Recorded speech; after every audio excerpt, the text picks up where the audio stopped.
We'll do The Conjuring 2. Let's hear from the stars of the film, Patrick Wilson and Vera Farmiga, after this clip. How does it feel living in a haunted house? You don't get used to it. See, we was just a normal family before this. It's been getting worse since Mr. Gross started talking to it. I wonder what would happen if we tried talking to it now. Is anybody there? Is anybody there who wishes to communicate?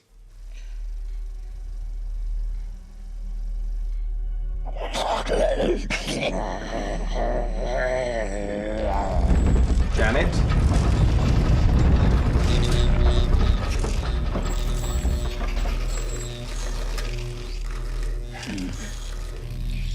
Janet's asleep. And I'm talking. What is your name? This is my home. Get out now. I think the thing about Conjuring, and now Conjuring 2, we hope, is that it transcends the genre. Meaning, it doesn't just appeal to just a horror audience. That was the great thing about the first one. The response that I would get from fans on the street was, I don't even like horror movies, but I love this one because it was a great movie, not just, I don't know, the impression that I'm doing. But I think because James takes such care in making it a character-based horror movie, you know? So when you see the relationships that they have, when you see the romance between Ed and Lorraine, and then the families too, and the parent relationship, I just think there's a lot in there. So I think if you're trying to push the genre forward, and when you think about, to me, great horror movies and what sets something like The Shining, or to me, Poltergeist when I was a kid, or The Exorcist, or even Rosemary's Baby in the late 60s, it's a great film. And I think the reason is because it's based in character. So you can have the scares and the creepiness, but you've got to have people that you care about. And I think that's something that James takes real pride in. And of course, the actors love doing that because it just gives us more to chew on. Lorraine has cited this particular case as being one of the most terrifying of her career, in which this Hodgson family, and in particular the prepubescent Janet Hodgson, was at the epicenter of one of the most witnessed and the longest case, I believe, of poltergeist activity. Ooh, that's The Conjuring 2. Ryan, I should say that I've not seen this. I've not been well this week, so I've not seen it, but you can sell it to me. Yeah, I can. So I can attempt to anyway. I should. You've seen the first one.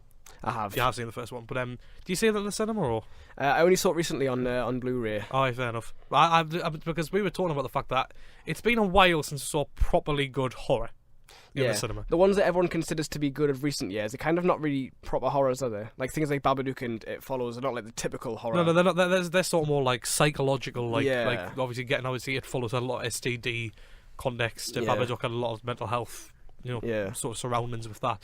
And this is obviously more straight up horror, but I feel like I was pleasantly surprised by the first Conjuring because I was a really big fan of it because it is really well crafted, and there's a lot of cheap horrors, especially this year, where we've seen The Boy and The Forest, which just left me feeling really depressed. Yeah. But it's good. I like that The Conjuring 1 didn't finish on a jump scare. Yeah, exactly. And James Wan is clearly a man who knows how to craft a horror movie, and he's done really well here again because in The Conjuring 2, it's like and then they start off by sort of the Warrens back in the first one, played by Vera Farmiga and Patrick Wilson, straight back from the first one. They sort of, the Amityville Hauntons, very popular in America, very very major case. They're just coming from that, and it's I think it's like 1976 now. Yeah, it's 1976 now, and basically they hear of it's one of their most sort of terrifying and most well known investigations where they travel to North London to Green Street to Enfield, where single mother is and 4 children living alone, and her house is plagued by the malicious spirits of a 72-year-old man who died there with a hemorrhage in his chair, called Bill Wilkins, who was basically refusing to leave this family alone, and that became one of their most famous cases. So it is based on a true story. Obviously, some parts are exaggerated, presumably dramatic license a lot. Obviously, some would say it's all made up. Some people are saying it's all made up, but you never know. But I like that about both films. They show a lot of like the similar images and like the player footage from the actual recording with Bill Wilkins at the end of this one. So that's quite creepy, as you see at the end of this one. But I feel like it's good to see a film that is so well crafted. And what I noticed in both films is the fact that he shows you the house.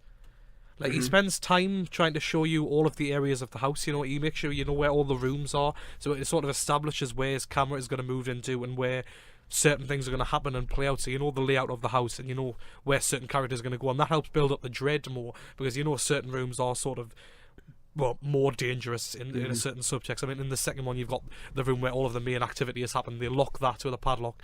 That is like the room. So when one of the I know what you're trying to go for. So when Ghost. Janet, one of the kids, gets teleported into that room, and you see all of these crosses suddenly turning upside down in a devilish way, you're like, crap, that is the room. That, you know, everyone, they spend time trying to establish that room and making sure everything is there, and the characters as well. A good horror film has to have good characters that you can get behind or hate, or at least invest yourself in. In both of the films, there've been two families who are extremely entertaining, and in the Warrens, they've got leads that are really, really well developed and really likable. I mean, Patrick Wilson steals the show a lot of the scenes. I loved him in think Fargo. he's absolutely terrific, and as she does an amazing job as well. Really, really deep, sort of getting into her connection with her clairvoyance in this one as well. But yeah, I think it lives and dies on the strength of its characters and its craft, and it does both of them superbly. And I mean the soundtrack as well, it's superb for both of them. It really helps to build the dread when it needs to, and it's got a lovely sort of melodical.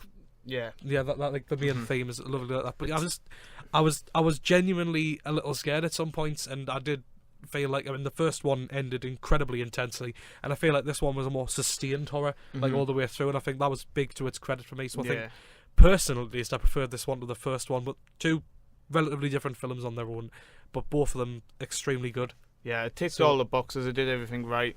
I definitely agree with your point when it shows you the house and you get to know the characters well, so you care about the location, you care about the people. Some of the camera work's brilliant, how it moves from like room to room, and it kind of sets the tone. The way he uses the focus in the scene where he's talking to the ghost, where he makes Janet put the water in her mouth.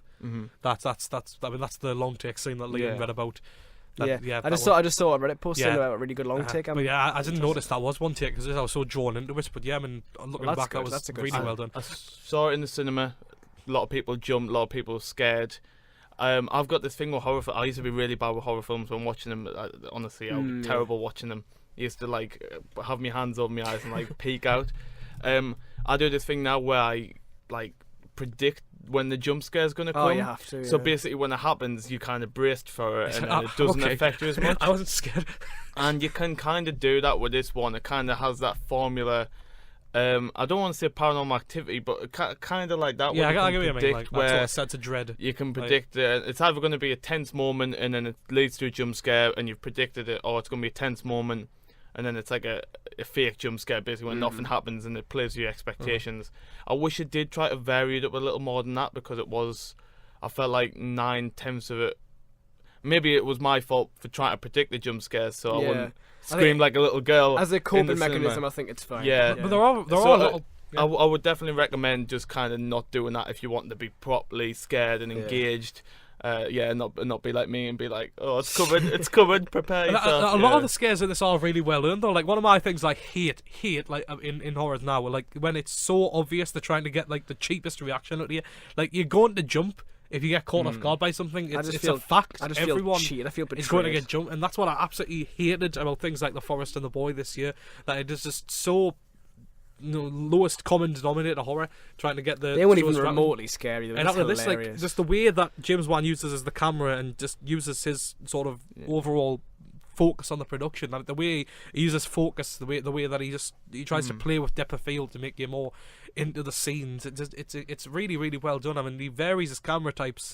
Definitely, I really like the film as well, because it did have some light-hearted moments. Which I know it's a bit weird for a horror film. It did get this like poltergeist-esque feel of like they are like real characters and the relationships. But are it's good sprinkled in properly, isn't it? Like, nicely. It's really it's good. Overdone. It's not all one tone throughout the full film, which is good. It's kind of varies it up a bit. It's good seeing a horror film being in like England as well. Yeah, I know. And, you don't really get that. Obviously a bit biased, but it's different landscape to the same old kind of houses and stuff you're seeing, and it does vary stuff up. So yeah, it does have a formula if you take it apart, but it does well enough to kind of camouflage that under all the other stuff. It's got some light-hearted moments.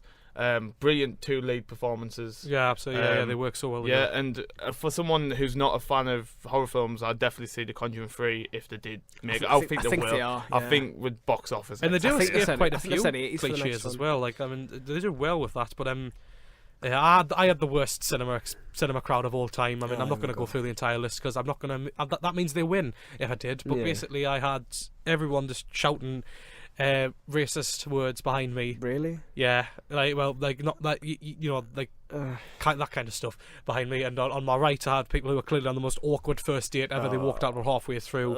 People on my left, this poor woman who was clearly about 4'11", had a massive jug of popcorn, and massive tub of drink to herself.